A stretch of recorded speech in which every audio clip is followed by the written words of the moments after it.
Hello friend, જય દ્વારકાધીશ, રાધે રાધે.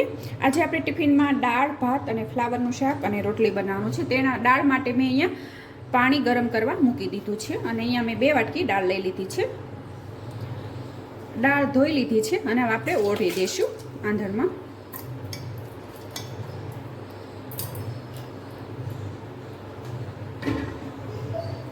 અને સ્વાદ પ્રમાણે આપણે મીઠું ઉમેરી દેવાનું છે. અને ઢાંકણ ઢાંકી અને 3 થી 4 સીટી થવા દઈશું, બાફી લઈશું દાળ. અને હવે દાળ બફાય ત્યાં સુધીમાં આપણે શાકનો વઘાર કરી લેવાનો છે. અને અહીંયા મેં બટેટા, ડુંગળી અને ફ્લાવર લઈ લીધું છે. હવે એને સુધારી લઈશું.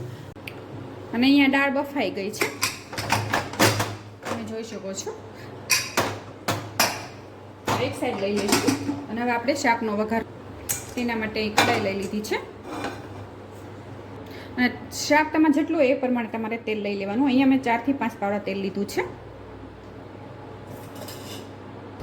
અને અહીંયા તેલ ગરમ થઈ ગયું છે. આપણે થોડીક હિંગ ઉમેરી દઈશું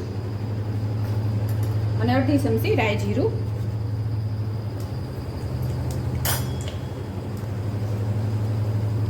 અને આજે હું શાકનો વઘાર લીલા લસણથી કરું છું, કારણ કે શિયાળો શરૂ છે એટલે લીલું લસણ પણ માર્કેટમાં સરસ મળે છે. અને રાઈ જીરું આપણું ફૂટી ગયું છે. હવે અહીંયા મેં 1 થી 2 ચમચી જેટલું લીલું લસણ લીધું છે, તેને તેલમાં જ ઉમેરી દેવાનું છે.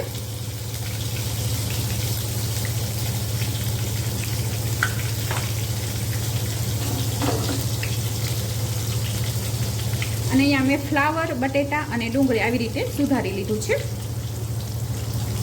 અને લસણ પણ આપણું સરસ સતળાઈ ગયું છે. હવે આપણે બધી શાકભાજી ઉમેરી દઈશું અને અડધી ચમચી હળદર ઉમેરી દઈશું અને સ્વાદ પ્રમાણે મીઠું ઉમેરી દઈશું.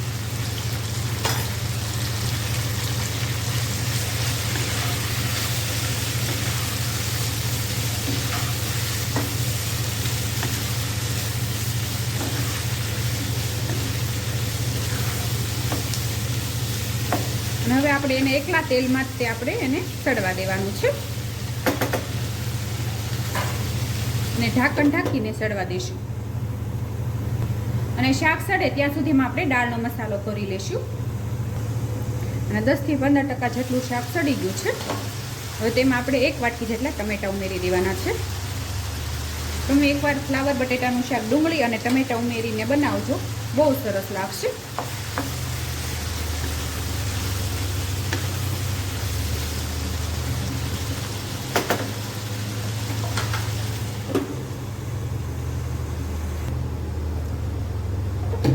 દાળમાં આપણે જેટલી બનાવવાની હોય એ પ્રમાણે તમારે પાણી ઉમેરી દેવાનું.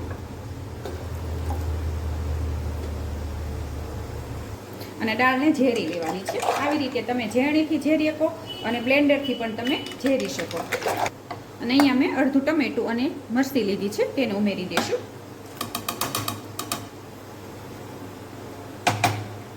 અને અહીંયા મેં આદુનો કટકો લીધો છે. આવી રીતે સીણીને ઉમેરી દેવાનું છે. તમે કટિંગ કરીને પણ નાની નાની કટકી કરીને ઉમેરી શકો.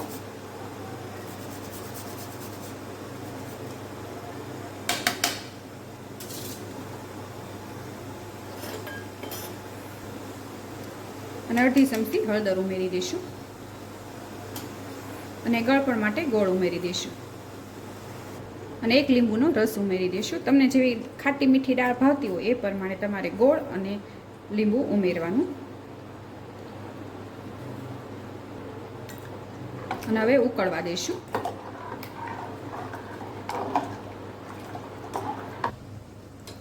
અને અહીંયા જો તમે દાળ ઉકળે છે અને આ બાજુ આપણું શાક પણ થોડું સડી ગયું છે. હવે એમાં આપણે 2 ચમચી જેટલું મરચું ઉમેરી દઈશું. તમે જેટલું તીખું ખાતા હોય એ પ્રમાણે તમારે ઉમેરવાનું. અને થોડો ગરમ મસાલો, 2 ચમચી ધાણા જીરું અને થોડીક વાર માટે આપણે આને કકડવા દઈશું. અને હવે થોડુંક આપણે પાણી ઉમેરી દેવાનું છે.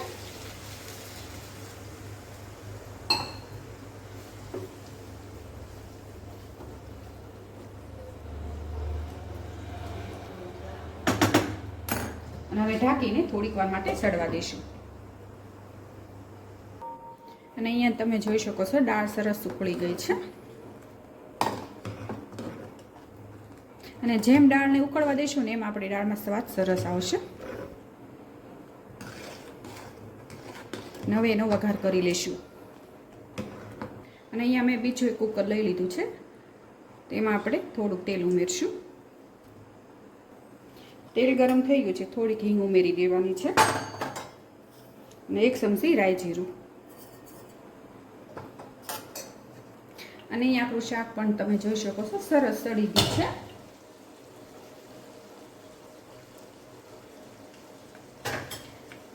અહીંયા આપણું શાક પણ સરસ સડી ગયું છે. ગેસ બંધ કરી દઈશું.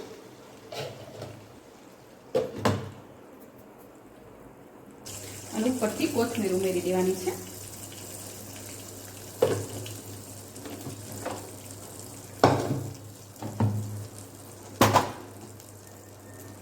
રાઈ જીરું ફૂટી ગયું છે. તેમાં 1 ચમચી જેટલું આપણે લાલ મરચું ઉમેરી દેવાનું છે. તમે મરચું ઉમેરો એટલે તરત આપણે એક દાળને આવી રીતે વઘાર કરવાનો, એટલે દાળ એકદમ કલરફુલ થશે. અને તમે જોઈ શકો છો, જુઓ સરસ વઘાર બેસી જાય દાળનો. હવે બધી દાળ ઉમેરી દેવાની છે.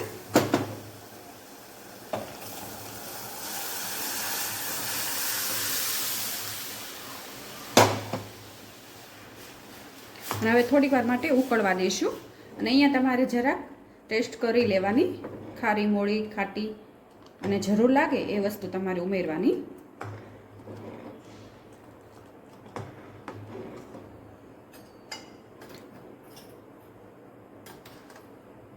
અને ઉપરથી ગરમ મસાલો ઉમેરી દઈશું. અને અહીંયા તમે જોઈ શકો છો આપણી દાળનો કલર પણ સરસ આવી ગયો છે. અને હવે ગેસ બંધ કરી દઈશું અને થોડીક કોથમીર ઉમેરી દઈશું. આ દાળ અને શાક આપણું તૈયાર છે. હવે ભાત તૈયાર કરી લઈશું. અને અહીંયા મેં મોટું કુકર લઈ લીધું છે. તેમાં મેં 2 થી 3 ગ્લાસ પાણી ઉમેર્યું છે. 3 ગ્લાસ. અને હવે તેમાં આપણે આ ચોખા ઉમેરી દેવાના છે. અને કુકરમાં ફટાફટ સડી જાય છે. 2 સીટી થવા દઈશું એટલે આપણા ચોખા સરસ સડી જશે.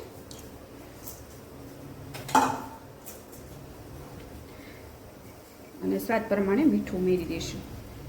રોટલીનો લોટ તમારે પહેલાં બાંધી દેવાની, તમે રસોઈ જ્યારે સ્ટાર્ટ કરો ત્યારે. અને મોણ પણ નહીં ઉમેરો તોય તમારી રોટલી એકદમ સોફ્ટ બનશે. 1 કલાક લોટ આગું બાંધીને રાખી દેવાનો. અહીંયા તમે જોઈ શકો છો આપણો લોટ તૈયાર છે. હવે રોટલી બનાવી લઈશ. અને તમારે જેવડી સાઈઝ બનાવી હોય એવડા તમારે ગોળણા કરી લેવાના.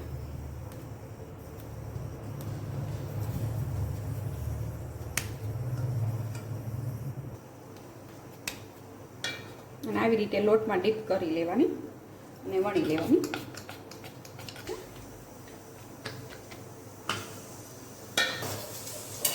આવી રીતે ફુલાવી લેવાની છે. તમે જોઈ શકો છો, જો સરસ ફૂલે છે. આવી રીતે આપણે બધી ફુલકા રોટલી તૈયાર કરી લેવાની છે. ટિફિનની રેસીપી તૈયાર છે. તમે જોઈ શકો છો રોટલી, ભાત અને દાળ અને ફ્લાવર બટેટાનું શાક. અને અહીંયા મેં રાયતા મરચાં બનાવ્યા છે. આની રેસીપી પણ હું ટૂંક સમયમાં તમારી સાથે શેર કરીશ. અને મારી આ રેસીપી ટિફિનની તમને ગમ્યું હોય તો લાઈક કરજો, શેર કરજો અને સબસ્ક્રાઈબ કરજો. અને હું ફરીથી મળીશ એક નવી જ ટિફિનની રેસીપી સાથે. ત્યાં સુધી જય દ્વારકાધીશ.